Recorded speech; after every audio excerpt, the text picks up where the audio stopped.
Dear students, आज हम bacterial genetics अर्थात जीवाणु आनुवंशिकी टॉपिक पर चर्चा करेंगे।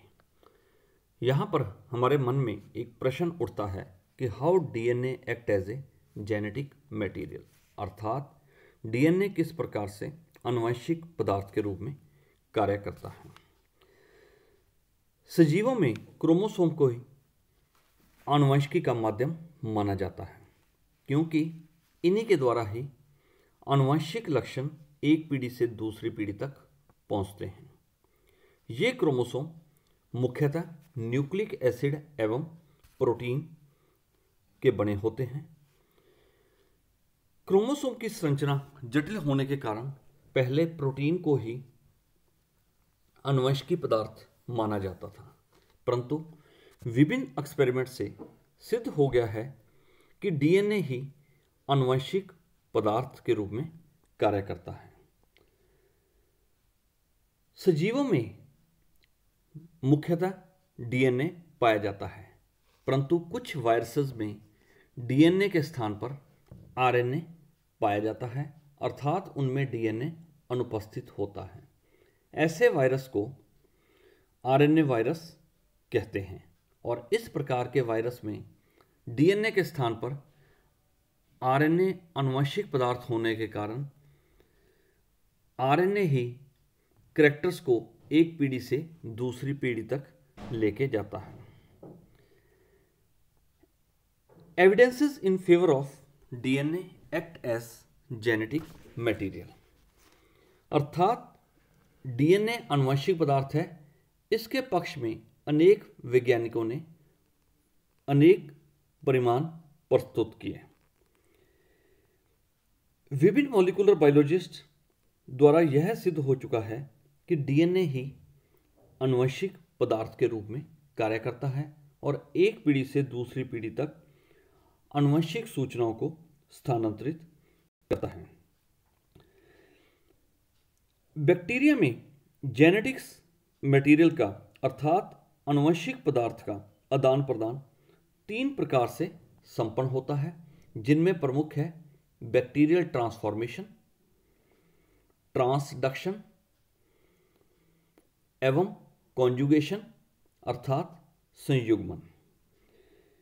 बैक्टीरिया का यहां पर इसलिए विवेचन किया गया है कि लेडरबर्ग एंड टॉटम ने बैक्टीरिया, जिसमें मुख्यतः ई कोलाई बैक्टीरिया का जिक्र किया। ई कोलाई बैक्टीरिया को प्रयोगों में इसलिए उचित माना गया कि इसकी संरचना बहुत सरल होती है। इस टॉपिक को शुरू करने के लिए अर्थात डीएनए एक्ट एज आनुवंशिक मटेरियल अर्थात हेरिडिटरी मटेरियल विषय शुरू करने से पहले हमें बैक्टीरिया की संरचना का आंशिक अध्ययन करना अति आवश्यक है। जैसा कि दिए गए डायग्राम में बैक्टीरिया संरचना दिखाई गई है, यह ई कोलाई बैक्टीरिया है जिसकी संरचना अत्यंत सरल होती है। जैसा कि आपको फर्स्ट ईयर में बताया गया था कि बैक्टीरिया प्रोकैरियोटिक सेल्स होते हैं, अर्थात इनमें न्यूक्लियर मेम्ब्रेन अनुपस्थित होती है, परंतु न्यूक्लियर मटेरियल पाया जाता है। जब न्यूक्लियर मेम्ब्रेन रहित न्यूक्लियर मटेरियल पाया जाए तो ऐसे न्यूक्लियस को न्यूक्लियोइड कहते हैं। यहां पर एक क्रोमोसोम पाया जाता है जिसको क्रोमोसोम भी कह सकते हैं या हम डीएनए भी कह सकते हैं, जो कि सर्कुलर मैनर का होता है। इसलिए हम यह कह सकते हैं कि बैक्टीरिया में अर्थात ई कोलाई बैक्टीरिया में बैक्टीरियल डीएनए अथवा एक बैक्टीरियल क्रोमोसोम ही पाया जाता है, जो कि कैरेक्टर्स को आनुवंशिक लक्षणों को एक पीढ़ी से दूसरी पीढ़ी तक ले जाता है। लेडरबर्ग एवं टॉटम ने यूकैरियोटिक सेल्स का अध्ययन करते हुए ई कोलाई बैक्टीरिया को ही एक्सपेरिमेंट के लिए उचित माना। क्योंकि इनका जीवन काल अत्यंत छोटा होता है, अर्थात पीढ़ियां अल्पकालिक होती हैं, अर्थात शॉर्ट ड्यूरेशन में ही अगली जनरेशन प्राप्त हो जाती है। नंबर 2, इनमें बर्थ रेट अपेक्षाकृत बहुत अधिक होता है, अर्थात बहुत कम समय में हम इसकी कई पीढ़ियां प्राप्त कर सकते हैं। इनमें सेक्सुअलिटी प्रदर्शित की जा सकती है क्योंकि ये अगुणित होते हैं। इन्हें लेबोरेटरी में छोटे से स्थान में भी कल्चर किया जा सकता है क्योंकि इसका कल्चर आसानी से हो सकता है। क्योंकि इस प्रकार के एक्सपेरिमेंट बड़े प्राणियों पे नहीं हो सकते, इसलिए लैडरबर्ग एवं टॉटम ने ई कोलाई बैक्टीरिया पर अपने एक्सपेरिमेंट किए। सर्वप्रथम हम एविडेंसेस की बात करें तो पहले एविडेंसेस के रूप में हम बात करेंगे बैक्टीरियल ट्रांसफॉर्मेशन अर्थात जीवाणुीय रूपांतरण। इसका श्रेय वैज्ञानिक फ्रीडरिक ग्रिफ्थ 1928 को जाता है। इस क्रिया के अंतर्गत एक बैक्टीरिया से दूसरे बैक्टीरिया में डीएनए का स्थानांतरण ट्रांसफॉर्मेशन कहलाता है। बैक्टीरिया में ट्रांसफॉर्मेशन विधि के अंतर्गत आनुवंशिक पदार्थ अर्थात डीएनए का आदान प्रदान होता है, जिसके लिए इंग्लैंड के वैज्ञानिक ग्रिफ्थ ने अपने एक्सपेरिमेंट द्वारा यह प्रमाणित किया कि डीएनए ही आनुवंशिक पदार्थ है, न कि प्रोटीन। उसने अपने एक्सपेरिमेंट को पूरा करने के लिए डिप्लोकोकस निमोनिया पर एक्सपेरिमेंट किए। यह बैक्टीरिया प्राणियों में निमोनिया रोग फैलाते हैं और उन्होंने इस बैक्टीरिया की 2 स्ट्रेन का अध्ययन किया। नंबर 1, वायरुलेंट स्ट्रेन अर्थात उग्र स्ट्रेन। यह स्ट्रेन S3 प्रकार की होती है।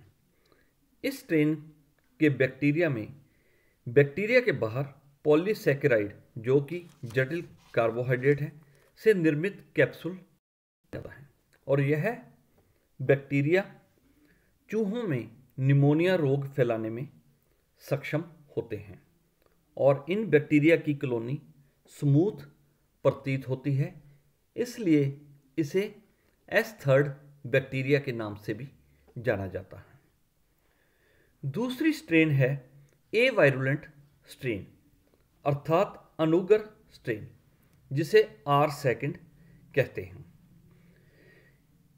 इस प्रकार के बैक्टीरिया के बाहर पॉलीसैकेराइड का कैप्सूल अनुपस्थित होता है, जिस कारण ये चूहों में निमोनिया रोग फैलाने में असमर्थ होते हैं और इनकी कॉलोनी रफ अर्थात खुरदरी प्रतीत होती है, जिसके कारण इसे R2 स्ट्रेन का नाम भी दिया गया है।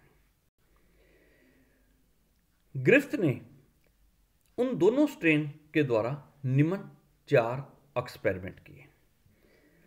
पहले एक्सपेरिमेंट के अंतर्गत उसने S3 स्ट्रेन जो कि वायरुलेंट स्ट्रेन होती है अर्थात उग्र स्ट्रेन होती है, उसको इंजेक्शन द्वारा चूहों में इंजेक्ट किया तो देखा कि कुछ समय पश्चात चूहों की निमोनिया के कारण मृत्यु होगी तथा चूहों में के ऊतकों में S3 स्ट्रेन के बैक्टीरिया देखे गए। दूसरे एक्सपेरिमेंट में उसने बैक्टीरिया की नॉन वायरुलेंट स्ट्रेन अर्थात ए वायरुलेंट स्ट्रेन R2 को चूहों में इंजेक्ट किया। कुछ देर बाद उसने देखा कि इसका कोई भी प्रभाव चूहों पर नहीं पड़ा और चूहों के ऊतकों में R2 स्ट्रेन की उपस्थिति पाएगी और इन चूहों की इन्फेक्शन से मृत्यु नहीं हुई। थर्ड एक्सपेरिमेंट में उसने सबसे पहले उग्र स्ट्रेन अर्थात S3 स्ट्रेन को 60 डिग्री सेंटीग्रेड पर गर्म कर नष्ट किया और फिर इस स्ट्रेन के बैक्टीरिया को चूहों में ट्रांसफ़र कर दिया, परंतु इसके द्वारा चूहों में मृत्यु नहीं हुई और अर्थात चूहों में कोई भी प्रभाव नहीं पड़ा और इन चूहों में S3 स्ट्रेन की उपस्थिति दर्ज नहीं की गई।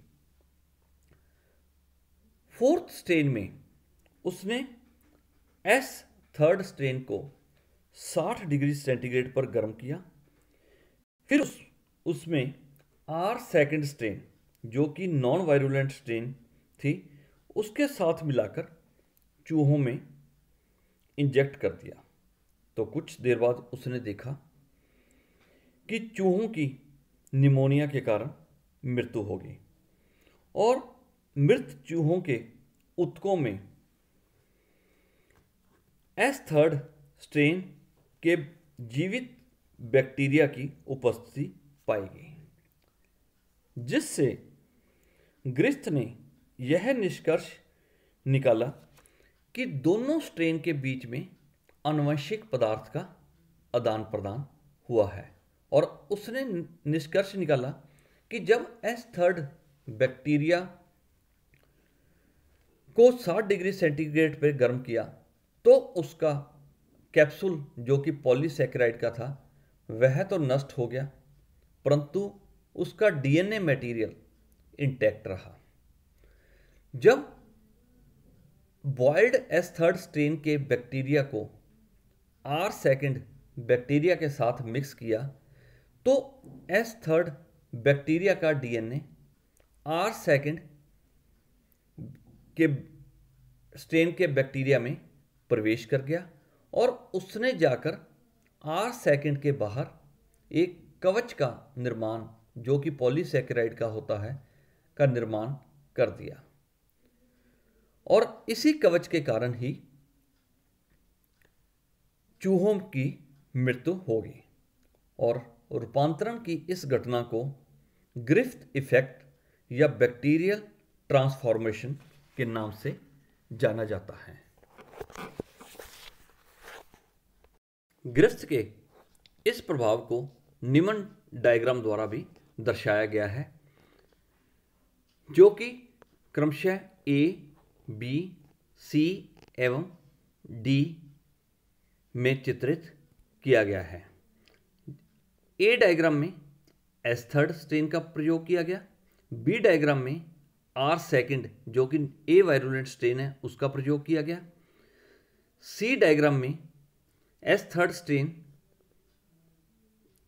को 60 डिग्री सेंटीग्रेड पर गर्म करने के पश्चात चूहों में प्रवेश किया गया और जबकि D डायग्राम में S3 strain plus R2 strain को आपस में मिक्स कर चूहों में प्रवेश कर दर्शाया गया है।